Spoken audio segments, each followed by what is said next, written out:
It was a good speech by Kamala Harris last night, but I've heard it before. I heard it in 2020 when she accepted the vice presidential nomination. I've heard it every time she's ever spoken. In fact, we have a saying around this house: when someone does anything remotely predictable or repetitive, you say, "You owe me $1." For it, just anything, like you forgot to put the garage door down, you owe me $1. That sort of thing. And so you all owe me $1 because of cut number 14. Let's play cut number 14 from Vice President Harris last night. And every day in the courtroom, I stood proudly before a judge and I said 5 words: Kamala Harris for the people.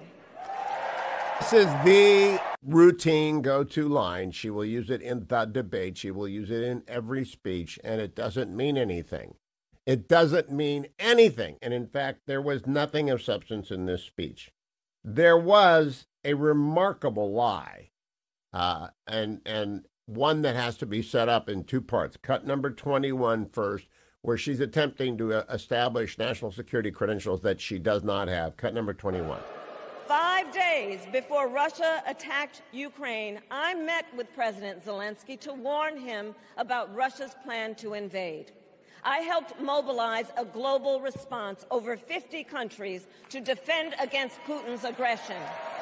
Well, now, that's actually all factually true, but I also warned Putin about not invading Ukraine. I also helped mobilize. So did you. Anyone who supported Ukraine with a flag on their doorstep or a contribution to a Ukraine aid. John Andrazik actually done more for Ukraine in Ukraine, the musician who's been playing there forever since the invasion began. But then she told this whopper, cut 22.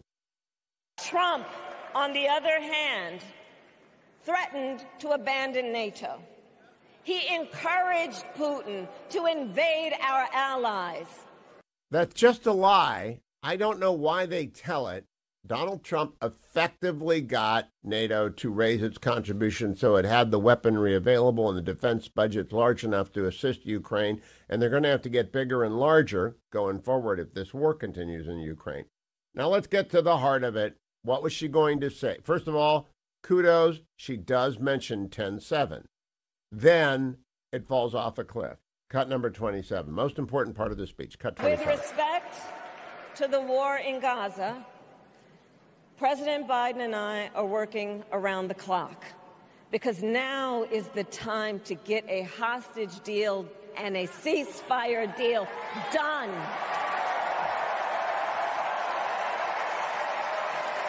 And let me be clear. I will always stand up for Israel's right to defend itself, and I will always ensure Israel has the ability to defend itself, because the people of Israel must never again face the horror that a terrorist organization called Hamas caused on October 7, including unspeakable sexual violence and the massacre of young people at a music festival. At the same time, what has happened in Gaza over the past 10 months is devastating. So many innocent lives lost. Desperate, hungry people fleeing for safety over and over again. The scale of suffering is heartbreaking. President Biden and I are working to end this war such that Israel is secure, the hostages are released, the suffering in Gaza ends, and the Palestinian people can realize their right to dignity, security, freedom, and self. So you see, her biggest applause line of the night is a Palestinian people are suffering line.